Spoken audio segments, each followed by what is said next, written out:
Right, good morning, everyone. We're just waiting for the parties to join. Once we accept them as panelists, we can get started.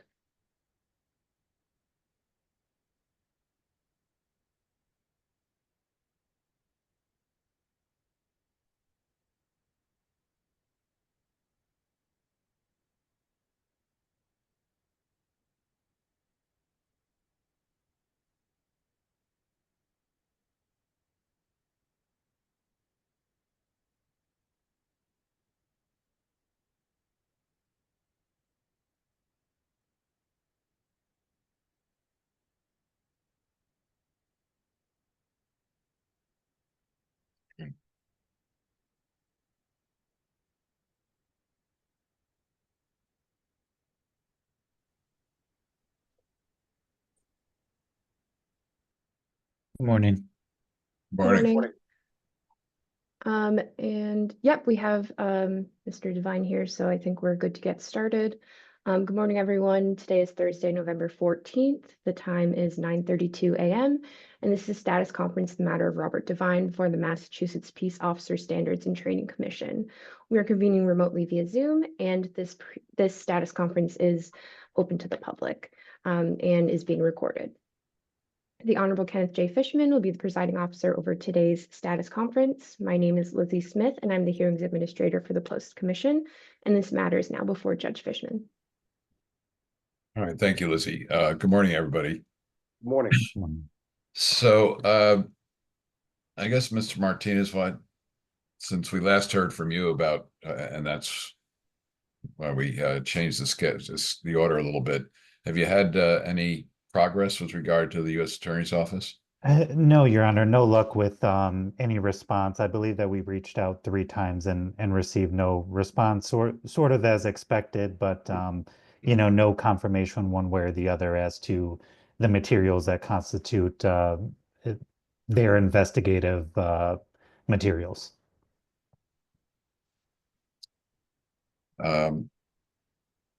So where do you think that leaves us? Well, Your Honor, I'm sorry. I'm sorry to interrupt. No, that's fine, Mr. Stowe. Go ahead. That seems to be. Attorney Martinez and I actually discuss things, and we get along, which is good in this business. Well, you get a gold star if you get along. That's great. We do. And I disclose everything I have to him that I can. To back up, Judge, we did, in the underlying case, which is obviously something that's driving the discovery in this matter. There was a subpoena that was done months ago to get the state police records. State police objected to it, pushed back, filed a motion to quash. On August 26th of 24, Judge Coltier drafted a decision ordering them to produce certain records. After that, the order was issued. Matthew Farwell got arrested, and then in the federal case, they issued the protective order in that. And that, I believe, I forwarded to Your Honor. That protects all the information. After that federal order was filed, the Attorney General's office filed in the underlying case, not that there's an underlying case, but in the civil case, a motion to reconsider Judge Coltier's order of August 27, and that was filed on October 7. We had a hearing, and on October 30th, Judge Coltier denied the order of the request of the Attorney General's office to reconsider her August 27 order, but put in a provision in her newest memorandum decision where the parties themselves could not view the documents, but only the attorneys, and they could view them in the presence of their attorneys. Since that order came down on October 30th, actually on the same day, we received a disclosure from the town of Stoughton that the town of Stoughton had obtained records as part of the internal investigations report, but were hesitant to disclose them because of the Mass State Police's motion in response to the keeper of records subpoena. And there are at least 18 Mass State Police interview reports that have been withheld as part of the internal investigations report, which I believe we're here for. I shared that information with Attorney Martinez. So I haven't gotten anything in response yet to the Judge Coltier's most recent order in memorandum from October 30th. I've reached out to Amy Bratskier and one of the other attorneys, the Attorney Robert Keeley, who's actually filed a motion. His party filed a motion before he was involved, and they haven't come back to me that they've received any records. So as we sit here today, there appear to be at least 18 interviews that are part of the case we're here for, with your honor, that haven't been disclosed to anybody by the town of Stowe. Amy Bratsky also indicated that she's going But to. as far as you're concerned, there's now the Judge Collier has confirmed, other than you know, narrowing the scope of people that could look at the material, she has confirmed her order that you would think would require the production of those state police interviews subject to the protective order. Correct. Okay. And that just hasn't happened as far as any participant is concerned. No, and the town was going to file a 9A motion for clarification as to whether the records it's actually holding are encompassed in Judge Coltier's order, because she reviewed the records in camera. So the town still says we have these interviews, but we don't know if they're part of the order, because we're not privy to the documents that were reviewed in camera and marked by the Attorney General's office in whatever sequence of orders. I can send your honor copies of the memorandums of decision if you'd like to review those. Yes, that'd be helpful. And I know you said you thought I was looking today among my papers to see if I had the copy of the Federal Protective Order. And I'm not saying you didn't send it, but for some reason I don't have that in front of me. Okay. And if Lizzie, could somebody check to see if that came in? And if it did, send me a copy. And if not, could somebody notify Mr. Stowe so I could get a copy? Yep, we'll check right now. Thank Should you. I send them to the email for reviews or for standards? You can send it to Postal Review and include Attorney Martinez in the communication. Yes, I absolutely. think that should suffice. So we got two things going at the same time here. Let's just stick with I'll come back to the issue regarding the state police material. Isn't the safe thing to do to proceed as if the federal order applied? Yes. In other words, why couldn't we proceed just being careful and ensuring that if somewhere along the line the U.S. Attorney's Office attempts to intervene in our proceedings, saying they're concerned about the protective order, first of all, it wouldn't be very well received given their inclination not to respond to the division's context. But aside from that, I just think if we're operating as if it were in effect, we could move forward on this matter without concern. Does that make sense to counsel? It does. As I said, I just need to get the discovery. I need to find out what's out there that wasn't disclosed by Stoughton. I know, but we got sidetracked a little bit with concern over this federal protective order, and I just think that we shouldn't let that hold us up, because I'm not sure I have the power to. I know when I was sitting as a Superior Court judge, I ran into the same difficulty from time to time trying to get access to federal investigative materials for a state case. It's always been a challenge, and I'm sure anyone who's been doing this knows that this isn't all that unusual, unfortunately. Secondly, but again, I think that we'd all be safe. All the participants would be safe if we just operated as if that order were in effect. So I want to see the order. So that means really I need all of you to take a look at the order again, just to make sure there isn't something in there that's unusual and you think that's going to impede the ability of the parties in this matter to proceed. Yes. Okay. Those two orders, by the way, Judge, are the memorandums of decision on the underlying civil case are actually public record already. They're on the website. The orders themselves, you mean? Yes.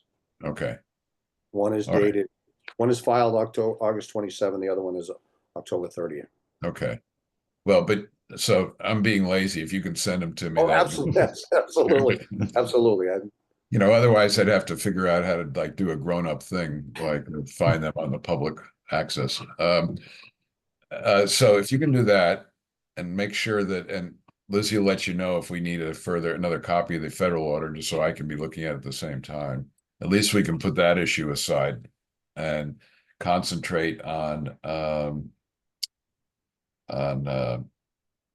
this new state police interview material, which I understand your need for, and you should I can't imagine that if it's been ordered, unless somebody is making some kind of argument, because I'm unfamiliar with the pleadings and the order themselves, that for some reason those interviews are not covered by by the judge's discovery order.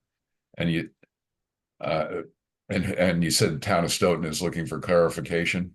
Yes, they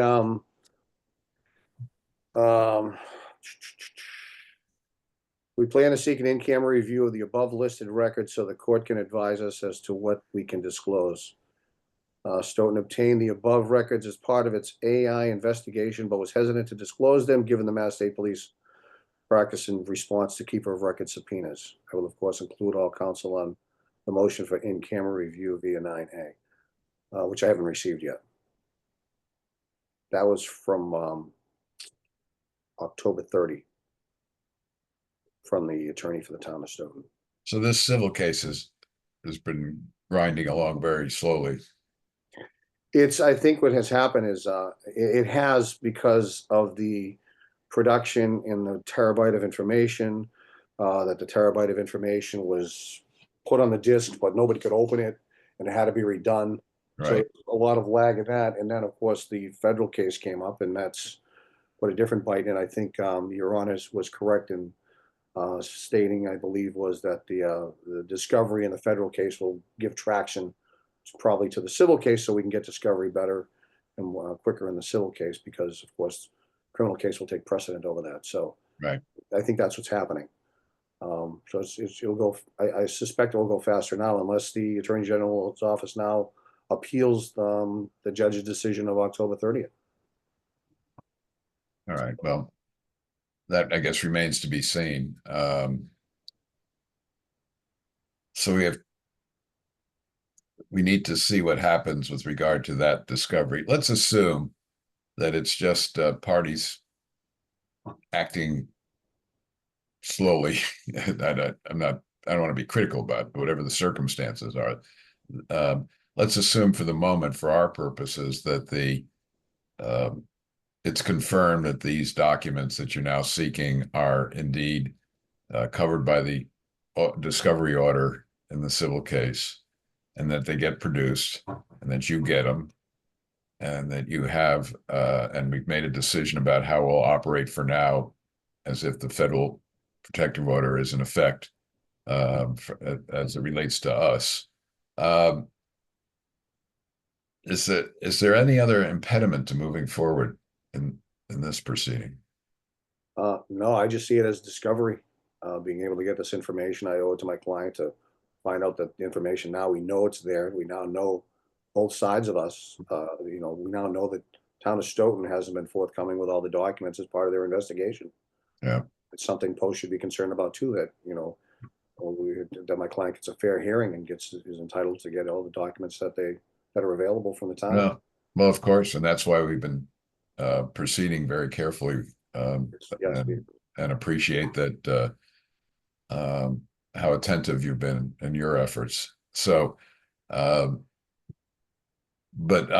my hypothetical is that you'd be in quotes up to date on the discovery that's presently out there and available, assuming the order is in place and you get that most recent discovery. I guess what I'm asking, is there any other discovery or non-discovery issue, if you get that material, you think would require further delay in our proceeding? I do not. I think the other materials we discussed in private may be an issue that Attorney Martinez is requesting clarification on.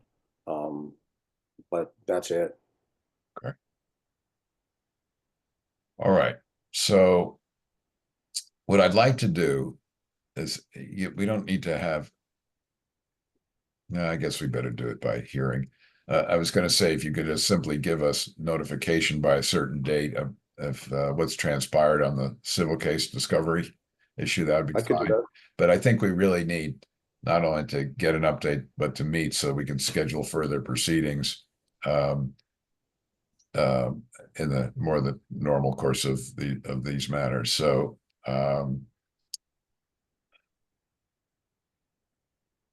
what do you suggest as a date for us to? Well, I'm sorry. Go I would, ahead. I would expect that we're either gonna get the materials within 30 days of October 30th, or the Attorney General's office will have, of course, that's the appeal period will run. So I would expect for realistic timeframes that, something within the next 3 weeks to find out if I got the materials. And then I don't know what materials I have. But at least I'll have the materials and I can go through them with my client. Right. So So what I would expect it, let's assume again that if you get them, great. If you don't get them, and we'll set a date. But if you don't get them, you should provide us with written notice that, for instance, that an appeal is proceeding, and we Sure. can expect a further delay. Sure. So let's pick a date. And Ms. Martinez, does that seem all sensible to you? Yes, it does, Your Honor. Right. I think that makes sense. And I think it would make sense to have a conference certainly before the year is out, just to Oh, for sure. get an update on the status of everything. Yeah, absolutely. So let's see, we are.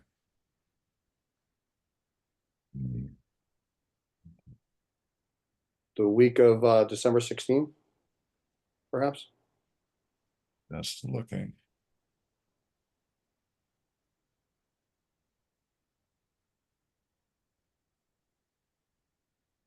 Actually, I think I'm going to be literally out of the country that week.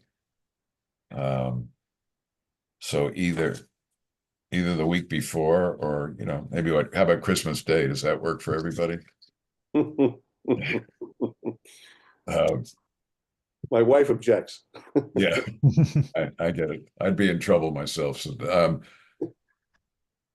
I would like to get this done before the end of the year to get us on track. And so, let's just take a shot at the sort of late the week before that, maybe the 12th or 13th. Does that work for folks?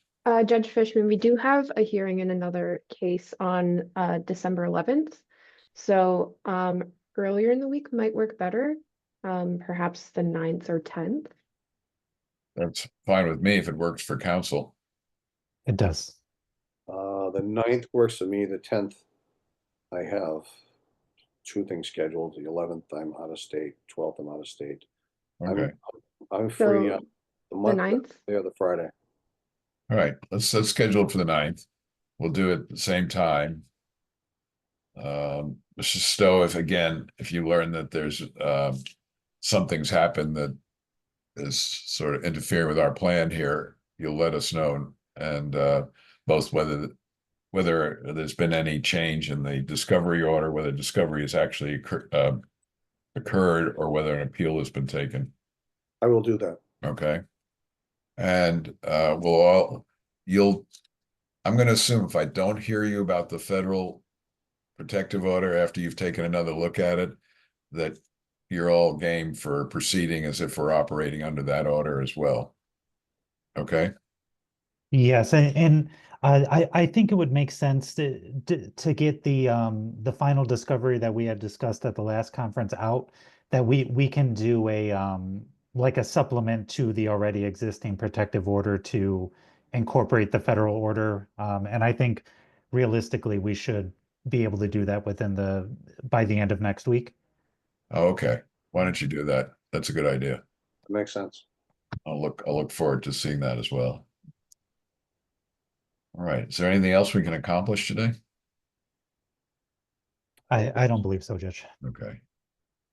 All right. Well, thank you all, and we'll see you on the 9th. And Thank you. Your Honor, I will forward to the review email the two orders, actually the three orders. I'll send over the federal order and the two orders from the underlying case Good. for your review. You know what, just to keep us up to date, do you have the request for clarification as well? From Stowe, Yeah, it should be online. from Stoughton, excuse Yes, me. I'm sure I can get that. All right, just that I feel more comfortable if I've got a complete file, so I know exactly what, you know, I'm in the same information that you have. Okay. Okay. Sure. All right, well, thank you all. Thank you. Thank you.